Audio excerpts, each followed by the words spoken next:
Bismillahirrahmanirrahim. Alhamdulillahi Rabbil Alamin. Wassalatu wassalamu ala asrafil mursalin Sayyidina wa maulana Muhammad wa ala alihi wa sahbihi ajma'in. Qala rabbi israh li sadri wa yassir li amri wahlul 'uqdatam min lisani yafqahu qawli. Allahumma iftah 'alaina futuhal 'arifin. Qala al-mu'allif rahimahullahu ta'ala wa nafa'ana bi ulubihi fid dharain. Amin. Dan ketiga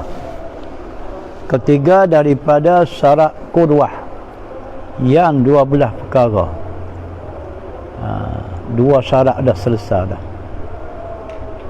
Masuk pada bilangan syarat kedua, pada bilangan ketiga. Apakah syarat berkelayakan orang menjadi makmum ataupun orang nak beriman kepada seseorang tu? Mesti ada mempunyai syarat-syarat berkelayakan baginya. Bukan pakai main hantam ikut semacam. Dan ketiganya daripada syarat kedua, syarat mengikut imam, syarat menjadi makmum. Muwafaqah makmum dengan imam pada segala sunat yang jahat menyalahinya.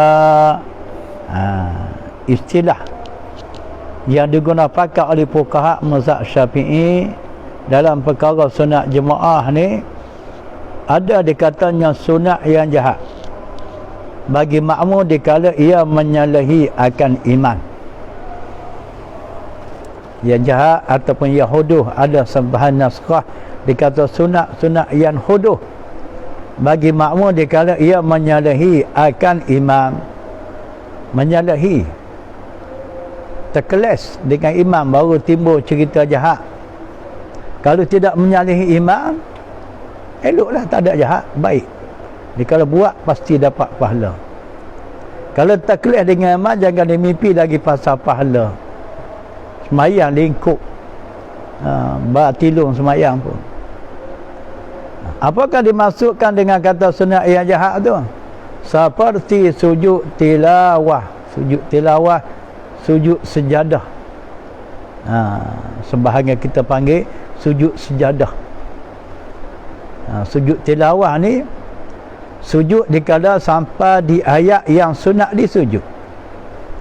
Seperti ayat wahum la yastakbirun dalam surah sejadah. Sampai di pelekat ayat tu, sama ada luar semayang, hatta di dalam semayang sekalipun sunat sujud, tidak wajib, sunat. Maka sujud sejadah tu termasuk dalam kumpulan sunat yang jahat dikala makmum menyalahi akan imam. Seterusnya, maka wajib sujud sejadah tu, maka wajib muwafaqah, pada buat dan pada tinggal.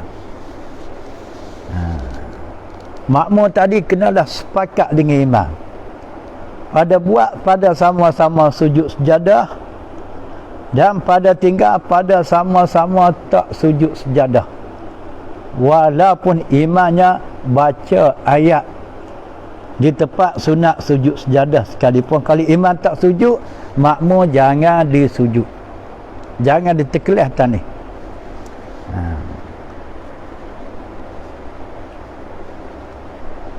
Kalau dia terkelah, imam sujud dia tak sujud, atau imam tak sujud sedangkan imam baca ayat sejadah, tapi makmum terpandang-pandang dia seorang pergi sujud, sedangkan imam tak sujud, akan tentu batalah semayang makmum tersebut. Dikala batal itulah timbulnya cerita jahat. Barulah menepati pada kata sunat-sunat yang jahat dikala menyalahi. Tak menyalahi macam mana? Imam sujud dia tak nak sujud, imam tak sujud dia sujud, itu menyalahi. Dah. Dan antara lain lagi sunat yang jahat dikala menyalahi dengan iman tadi, tasyahud awal. Tasyahud awal, tasyahud tihayatullah lah. Nak panggil tasyahud pun boleh, nak panggil tihayak pun boleh lah. Tapi lebih disiplin lagi dalam perkara ni kita panggil tasyahud, sebab ia berbentuk bacaan. Bukan tasyahud akhir, tasyahud awal ni. Ayat awal ni orang panggil sunat apa? Sunat ab. Bukan hay'ah, bukan rukun. Sebab dia awal, bukan akhir. Dan tasyahud awal antara sunat yang jahat dikala makmum menyalahi akan imam. Macam mana masalah tasyahud awal ni? Dan tasyahud awal, bukan tasyahud akhir, tasyahud awal. Wajib muwafaqah pada perbuat tu pada dibuat. Dalam perkara tahiyat awal ni makmum kena sepakat dengan imam pada buat. Maknanya kalau imam duduk membaca tahiyat awal, makmum tidak ada pilihan lagi, kena sama-sama duduk di tempat yang imam baca tahiyat awal tadi. Makmum kena sama-sama duduk, bukan sama-sama baca. Kelakuan duduk tu dia ambil kira. Hak kelakuan baca ni lain, tak masuk kira. Dari itu kalau imam duduk tahiyat awal, makmum ni sama-sama duduk, selesai masalah. Walaupun makmum tidak baca tahiyat awal sekalipun, tak jadi masalah. Sebaliknya, kalau imam duduk di tempat membaca tahiyat awal, makmum tadi tak duduk, dia pakai derek bangun, dia ketunggu dalam qiyam tadi, akan tentu batal lah sembahyang makmum tadi. Sebab apa? Sebab perkara duduk bersama dengan imam pada baca tahiyat awal tadi adalah wajib bagi makmum muwafaqah, kena sama-sama dengan imam. Kita jawab ni kena baca gitu, kena baca cermat. Kalau style kita jawab baca selepas surat khabar, tak faham bila. Sementara orang dengar tak faham, sendiri yang baca belum tentu lagi deh. Kita Arab ni macam-macam style dia baca buruk, lepas tu dia terjemah, lepas tu tak dihura. Kita pandai-pandai lah nak ambil fahamnya. Tapi kita Jawi dia baca sekatih-sekatih, sekerak-sekerak dia baca, lepas tu dihura, dia rombok, dia pecah. Dia ricih pula halus-halus. Orang kata beranting. Ada ranting-ranting, cawangan-cawangan dia.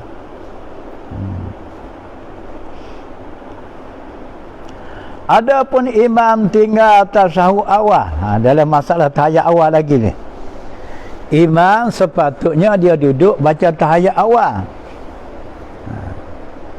Adapun imam tinggal tasyahud awal, imam tak baca tahiyat awal, dan ia duduk istirahat. Tapi di tempat tahiyat awal tu imam tadi duduk, cuma dia tak baca. Duduk dia duduk, nama baca tidak. Apa macam bagi makmum tadi? Maka haruh makmum tu baca tasyahud. Boleh makmum tadi nak baca tahiyat awal tu, walaupun imam tak baca sekalipun, dengan sebab imam tu duduk di tempat tahiyat awal tadi. Sebab tiada keji menyalahi. Jadi makmum tadi duduk baca seorang, sedangkan imam tak baca, dia panggil kelakuan makmum tadi tidak menyalahi yang keji, tidak bersalahan yang keji dengan imam. Sebab imam duduk di stesen tempat baca tahiyat awal tadi. Sebab imam mengerjakan duduk istirahat itu, sebab imam tu buat pada kelakuan duduk di tempat baca tahiyat awal tadi. Itu sebab bolehnya makmum tadi baca tahiyat awal walaupun imam tak baca sekalipun.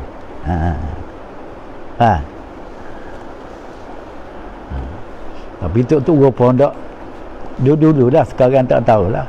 Dia tak ada hura gitu, dia baca tempat-tempat sipu sangat baru dihura.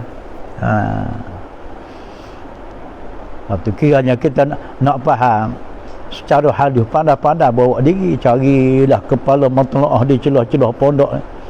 Mana mereka yang dah pandai dah baca kitab di pondok, meluru pergilah. Itu cara disiplin orang mengaji secara memondok, secara pesantren, secara takut lama. Dan jika imam tinggal atas syahud awal, apa macam pula? Imam langsung, bukan kata duduk, bukan kata baca tahiyat awal. Duduk pun tidak di tempat tahiyat awal. Sepatutnya imam tu baca tahiyat awal. Ni masalah. Dan jika imam tinggal atas syahud dah duduk, kedua-dua sekali tak buat oleh imam. Pada sepatutnya imam buat tahiyat awal. Duduk pun tidak, semestilah baca tahiyat awal. Apa macam makmum tadi? Maka tiada harus tidak boleh sama sekali makmum membaca tasyahud awal. Tak boleh lagi nak baca. Tak boleh lagi makmum tadi nak baca tahiyat awal. Kerana imam tadi baca pun tidak, duduk pun tidak di tempat tahiyat awal. Kerana keji menyalahi itu, kalau makmum tadi duduk baca seorang tahiyat awal, dia kira suatu kelakuan yang keji, yang bersalahan dengan imam. Jangan dibuat. Jangan diraja tak menentu deh. Dalam perkara sembahyang ni ada kadang-kadang jadi raja yang tak menentu. Sebagai contoh raja yang tak menentu, dalam surah dia sembahyang tahiyat masjid, Allahu Rabbi, suwe rasa dah. Kamu tak jadi dalam suwe. Payah masjid dalam masjid dah. Duduk bertilikah putih tu tak rasa-rasa. Kalau pahaman tak selagi, tak selesai. Selesai kiamat. Habis. Dah dua dah. Perkara sunat yang jahat bagi makmum dikala menyalahi imam. Sujud tilawah, tasyahud awal. Ada pun kunut. Dalam perkara kunut pula ni. Kunut ni sunat sembahyang juga, sunat abad. Tasyahud awal pun sunat abad. Kunut pun sunat abad. Ada pun kunut, maka tiada wajib muafakat padanya. Tak wajib makmum tu sepakat dengan imam pada perbuat dan pada tinggal. Tak wajib muafakat perkara kunut makmum dengan imam pada buat ataupun pada tinggal. Bermaknanya tang kunut ni bebas. Bagi makmum tu bebas. Sebab tidak wajib muafakat. Wa imma pada buat ataupun pada tinggal. Tidak wajib muafakat pada buat tu maknanya imam baca kunut, imam buat kunut. Boleh makmum nak pula kunut, tak nak baca kunut, tak nak bersama-sama berkunut dengan imam. Dari kala makmum tadi tak nak berkunut bersama dengan imam, nak duduk mana? Dia tunggu dalam sujud lah. Tu tempat sesi menunggu tu, tunggu dalam sujud, menunggu seorang dia tu. Biar terjunnya darah turun ke kepala, baru jadi rendah darah. Tak wajib muafakat pada tinggal pula. Umpama kata sembahyang subuh, sunat baca kunut, sebab kita ni mazhab Syafi'i. Ya imam tadi bahasa malah, sebab dia fikir sunat je, dia pakai tak kunut. Terus imam tadi sujud, maka boleh makmum tadi baca kunut seorang. Boleh, sebab tidak wajib muafakat pada tinggal. Imam tinggal kunut, makmum boleh baca kunut, sebab tidak wajib muafakat pada tinggal. Kalau wajib muafakat pada tinggal tu, imam tak baca kunut, makmum tak ada pilihan, sesama tak baca lah. Tapi faham model. Kalau yang makmum nak baca kunut sedangkan imam tak baca, kena faham tu dia. Jangan dipaham manakala boleh makmum baca kunut walaupun imam tak berkunut. Pakai setakat tu saja dipahamnya. Terabur sembahyang jawabnya. Orang panggil faham tak habis tu. Nak pergi faham tak sampai lagi.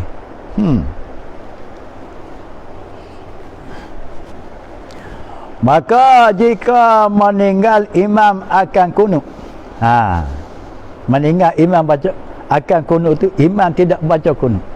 Sepatutnya rakaat kedua sembahyang subuh tu imam baca kunut, dia boleh tak baca.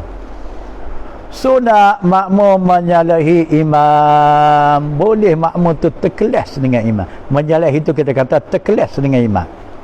Terkelas tak apa? Kerana membaca kunut, tak baca kunut lah. Imam tak baca kunut, maka boleh makmum tadi baca kunut seorang. Boleh. Jika tu disyarat tu. Hak makmum nak baca kunut seorang sedangkan imam tak baca tu, jika dia kait dengan jika tu. Jika mengetahui makmum, jika makmum tu tahu mendapat akan imam di dalam sujud yang pertama. Makna mendapat akan imam di dalam sujud pertama tu, jika makmum tu dia faham, kalau aku baca kunut seorang dan selesai kunut aku, sempat aku sujud sama-sama dengan imam, ya imam sedang sujud pertama. Jika dan bersama di peringkat tu dengan imam, maka boleh bagi dia nak baca kunut seorang. Dia habis kunut, imam sedang duduk sujud pertama, dia sempat turun sujud bersama-sama dengan imam sujud pertama, maka boleh dia nak baca kunut. Dan jika mengetahui makmum mendapat akan imam di dalam duduk antara dua sujud, makruh menyalahi. Makruh makmum menyalahi. Kalau dia fikir,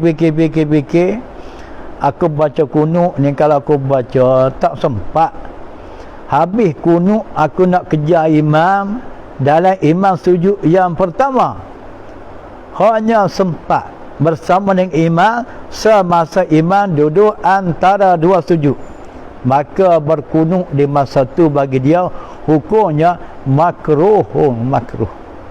Ini tak usah buat lah. Tujuan nak ambil pada tiba-tiba tak dapat apa, tak payah lah. Dah dua masalah tu. Pasal kunut imam tak baca, makmum baca tu, dah dua masalah tu. Nak ingat dah ni, kita mengaji bab fiqh sembahyang, bab fiqh salah ni, nak ingat, nak faham, nak ingat. Kalau faham tak ingat, tak jadi kerja juga. Kalau tak ingat, tak faham, teruk dah lalu. Pakatan belakang dia tak tahu apa, berat dah ni. Dan jika mengetahui makmum bahawa tiada sempurna kunutnya, ni apa macam dia faham dah, kalau aku baca kunut, dia kata malaikat kemudian daripada turun imam bagi sujud yang kedua, sempat aku dapat sujud sempat aku dapat bersama dengan imam, ya imam sedang sujud yang kedua, maka apa macam makmum hidup baca kunut, ya sebegitu. Hukumnya haram atas makmum menyalahi. Makmum yang bersalahan dengan imam melagak sebegitu, hukumnya haram. Dia duduk baca kunut, hanya sempat dia dapat bersama dengan imam, selepas dibaca kunut imam sedang sujud yang kedua, hukumnya haram. Maka jika menyalahi makmum akan imam kerana membaca kunut dan tiada turun ia bagi sujud yang pertama, dia tak sempat nak turun bersama dengan imam semasa imam sujud yang pertama, kerana bacaan kunut dia terlambat sikit, malaikat kemudian daripada tunduk imam bagi sujud yang kedua, hanya dia sempat turun bersama dengan imam semasa imam tunduk kepada sujud yang kedua. Nescaya jawab tu atas kelakuan makmum sebegitu, jawabnya batal sembahyangnya. Maksud haram tadi melarat batal, batal sembahyang makmum. Mana kalau timbul cerita batal dengan kelakuan yang sebegitu, inilah dikatakan sunat yang jahat dikala menyalahi imam.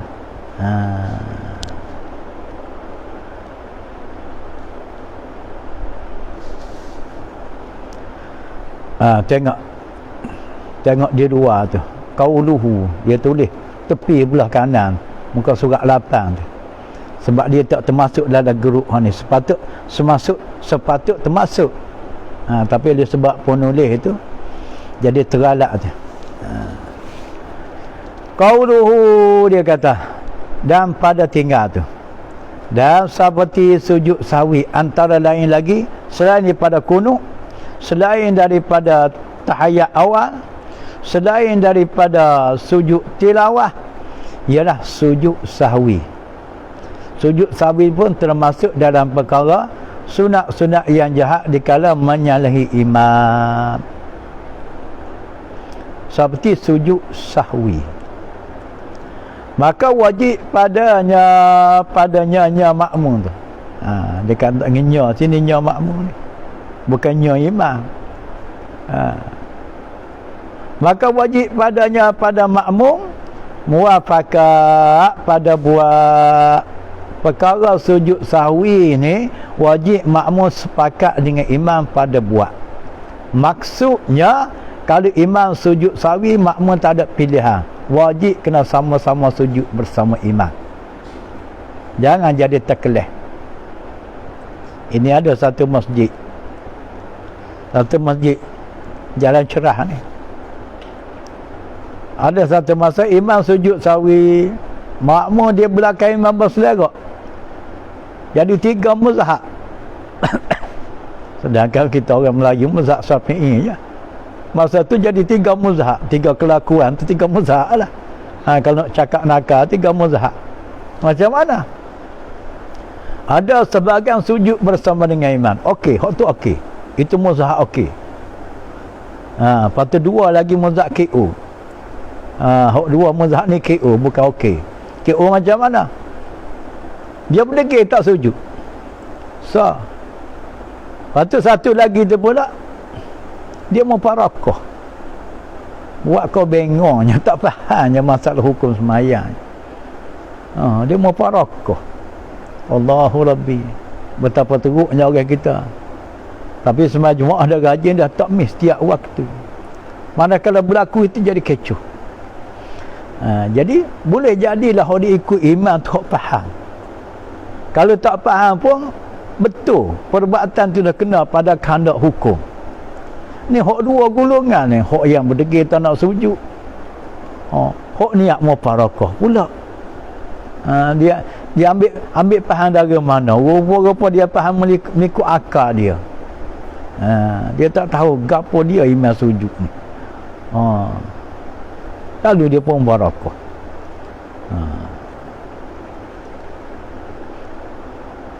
Ada orang tanya, hak mana betul? Hak betulnya hak sujud je. Lepas tu hak 2 lagi tak betul. Dah apa macam semayang, lingkuplah semayang dia tu dah tak betul. Tengok di sini. Dan seperti sujud sahwi antara sunat yang jahat menyalahi imam, sujud sahwi wajib padanya pada makmum muwafaqah pada buat. Imam sujud sahwi tak ada pilihan lah, kita makmum di masa tu sama-sama kena sujud, tiada pada tinggal. Makna tiada pada tinggal ni, imam sepatut sujud sahwi tapi dia tak sujud sahwi. Sama ada dia sengaja tak sujud sahwi ke ataupun dia terlupa sujud sahwi ke, itu tak tahulah. Tapi tidaklah melarat. Ya, imam sepatut sujud sahwi, dia sengaja tak nak sujud sahwi, tidaklah melarat batal sembahyang. Sebab sujud sahwi itu sunat saja. Tapi sudah terhilang dah. Sebahagian perkara bagi sembahyang kalau tak sujud sahwi. Sebab kita sujud sahwi ni dapat kita mengcoverkan apa ketinggalan kita tadi. Dalam kitab Jawi lama kata dijabarkan, ditampal atas kecacatan hak perkara yang kita tinggal tu dengan sujud sahwi tadi. Tapi sunat arba'ah, ketinggalan sunat arba'ah sama ada tertinggal atau sengaja ditinggal, sunat ditampalkan dari ketinggalan arba'ah tadi dengan sujud sahwi. Kita sujud sahwi, kita dapat khabar balik semula. Itulah terletaknya keberuntungan sujud sahwi itu. Sujud sahwi ini wajib muafakat dengan imam pada buat, tiada wajib pada tinggal. Dan tinggal sujud sahwi tidak wajib muafakat makmum dengan imam. Maka apabila meninggal akan dia oleh imam, imam tak sujud sahwi, sunat bagi makmum sujud, sunat makmum tu sujud sahwi. Masa mana makmum nak sujud sahwi ni? Sedangkan imam tak sujud sahwi. Kemudian ayat kemudian tu salepah. Ayat kitab lama dikata kemudian, kita sekarang lebih faham kita salepah. Salepah daripada salam imam dan sebelum daripada salamnya makmum. Kita makmum nak sujud sahwi seorang, yang imam tak sujud sahwi tadi, sepatutnya imam kena sujud sahwi. Umpama kata ditinggal baca kunut subuh, patutlah imam sujud sahwi, sebab kunut subuh ni sunat arba'ah. Dikala tertinggal sunat diganti dengan sujud sahwi, tapi imam terlupa sujud sahwi, kita kata. Lalu dia pun baca tahiyat gitu ni, Nabi salam, Assalamualaikum warahmatullahi. Kita makmum duk tunggu di belakang, kau nak imam nak sujud sahwi, rupa-rupanya imam tak bersahwi. Maka boleh kita makmum tadi. Sebaik saja selesai imam beri salam, kedua salam tu kita pun berniat untuk sujud sahwi, maka boleh kita sujud sahwi seorang. Gitu. Qauluhu, muka surat 9 pula. Qauluhu batal sembahyang. Dan jika memperbuat imam akan kunut. Imam baca kunut, berbalik pada masalah kunut tadi. Harus bagi makmum meninggalnya kunut. Boleh makmum tak baca kunut, sebab kunut dia bebas kan. Imam baca kunut, boleh makmum tak nak bersama-sama berkunut dengan imam. Ulangi sembahyang. Jika memperbuat oleh imam akan kunut, harus bagi makmum meninggalnya kunut. Dan sujud ia dengan sengaja. Dah mana kalau makmum tadi tak nak baca kunut, sedangkan imam duk baca kunut, makmum tadi sujudlah, sujud seorang lah. Kalau duduk berdiri situ, berdiri buat kenapa? Sedangkan kita tak nak baca kunut, sujudlah kita. Dan menanti ia makmum akan imam di dalam sujud. Manakala sujud seorang, dia pergi tunggulah imam di dalam sujud pertama bagi dia tu. Untuk dapat bersama dengan imam, dia pergi tunggu di situ. Boleh juga buat begitu. Dan keempat daripada 12 syarat qudwah. Keempat, ketiadaan ketinggalan daripada imam dengan 2 rukun fi'li kedua. Dan keempat, wallahu a'lam, katalah.